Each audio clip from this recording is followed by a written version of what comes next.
Mensajes positivos.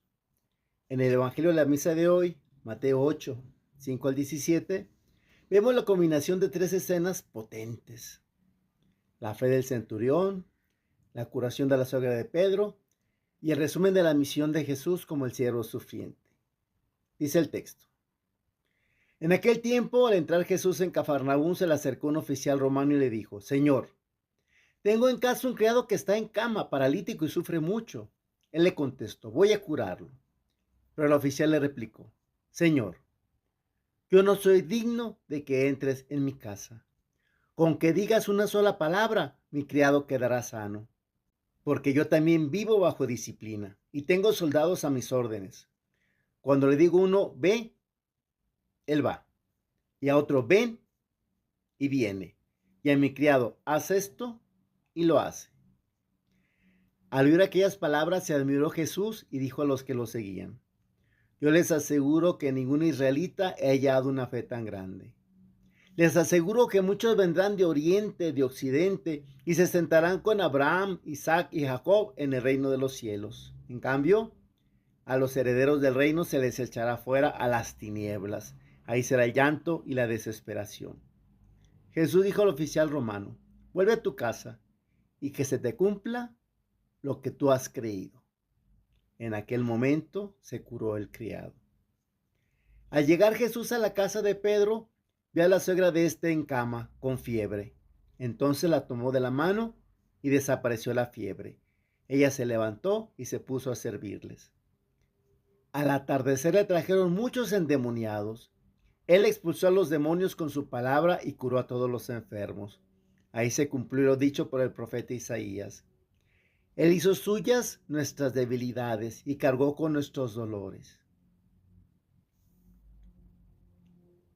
Este pasaje del Evangelio de Mateo nos sitúa justo después del Sermón de la Montaña. Jesús baja del monte y empieza a poner en práctica, a través de milagros, la autoridad que acaba de predicar. El mensaje central de estos versículos gira en torno a la universalidad de la salvación, el poder de la palabra de Jesús y la verdadera naturaleza de su misión. Vamos a desglosar el mensaje en puntos. Primer punto: la paradoja del centurión, el extraño que enseña a creer.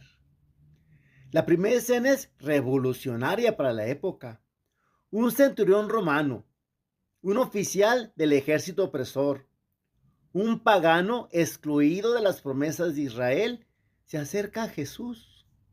Lo primero que destaca es el motivo de su acercamiento. No viene a pedir poder, salud para sí mismo o éxito militar. Viene a rogar por su criado paralítico. En el mundo romano, los esclavos o criados solían ser considerados propiedades reemplazables.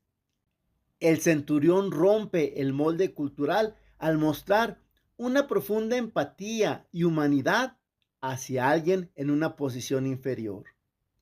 El militar entiende el poder de Jesús a través de los ojos de su propia profesión. Él sabe que un general no necesita ir al campo de batalla para que se cumpla una orden, basta su palabra. Aplica esa misma lógica a Jesús. Reconoce que Cristo tiene autoridad absoluta sobre la enfermedad y el mundo espiritual. No necesita tocar al enfermo, ni siquiera estar presente. Con que digas una sola palabra, mi criado quedará sano. Segundo punto: advertencia de Jesús. La fe desplaza al linaje. La reacción de Jesús es de profunda admiración, algo que ocurre muy pocas veces en los evangelios.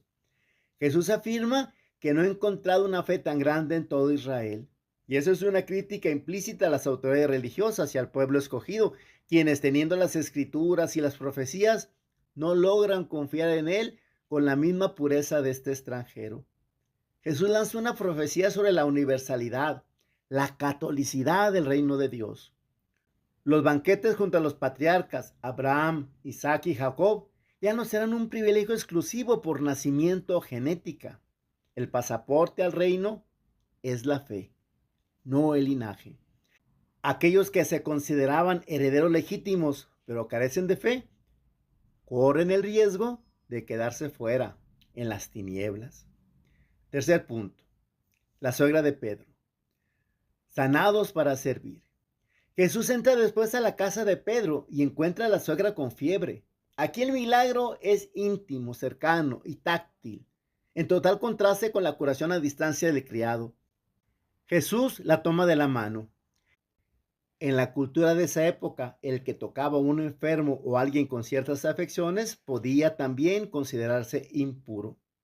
Pero Jesús purifica lo que toca. El detalle crucial de esta escena es lo que ocurre después que desaparece la fiebre. Ella se levantó y se puso a servirles. La sanación en los evangelios nunca es un fin en sí misma. No es para beneficio egoísta o comodidad. El encuentro con Jesús y la liberación de nuestras ataduras, simbolizadas aquí por la fiebre que paraliza, tienen como objetivo ponernos en movimiento para el servicio de la comunidad. Cuarto punto, el siervo sufriente, el Dios que asume nuestra carga. Al atardecer, la casa se llena de enfermos y endemoniados, y Jesús los cura a todos con su palabra. Mateo, escribiendo principalmente para una audiencia judía, cierra esta sección conectando los hechos con las profecías del Antiguo Testamento, citando a Isaías. Él hizo suyas nuestras debilidades y cargó con nuestros dolores. Un Dios empático no es un mago distante. Este es quizás el mensaje teológico más profundo del texto.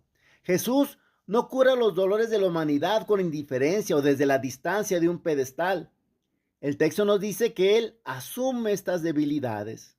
La palabra original sugiere que Cristo se solidariza con el sufrimiento humano a tal grado que lo hace propio, anticipando lo que vivirá plenamente en la cruz. Por eso es el varón de dolores.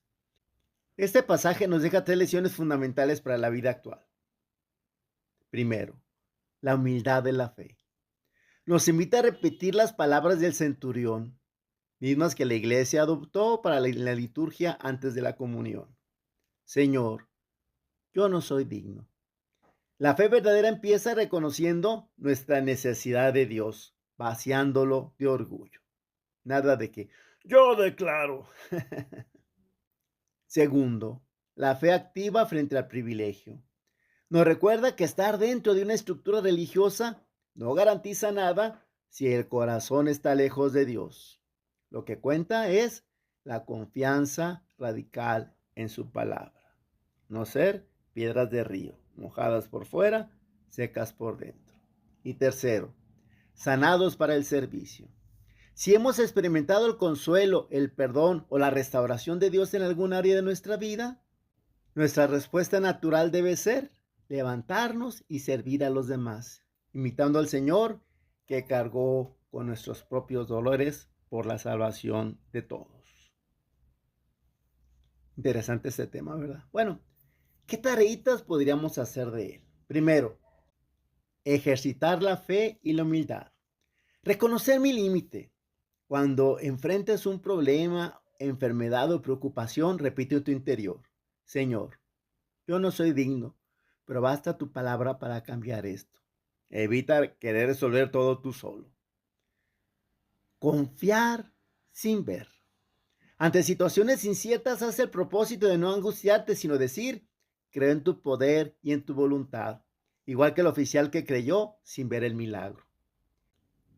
Hoy leímos que Jesús cargó con nuestras debilidades, por tanto, hoy llama o visita a algún enfermo, una persona sola o con dificultades. Ayuda en una tarea pesada a quien no puede hacerla él solo. Escucha con atención a quien necesita desahogarse y sin juzgarlo, Pasar de recibir a servir. Como la suegra de Pedro, al ser sanada, se puso a servir. Cuando recibas un favor, consuelo o ayuda, corresponde haciendo un gesto útil por tu familia o comunidad. Terminamos con una oración. Señor Jesús, hoy te pido que me regales una fe tan grande y humilde como la del centurión. Ayúdame a confiar plenamente en el poder de tu palabra, sabiendo que tú puedes sanar mis heridas y mis preocupaciones incluso a distancia. Tómame de la mano como hiciste con la suegra de Pedro y quítame la fiebre del egoísmo, del desánimo y ponme en pie para servir con alegría a los que me rodean. Gracias por cargar con nuestras debilidades y por no dejarnos nunca solos. Mensajes positivos.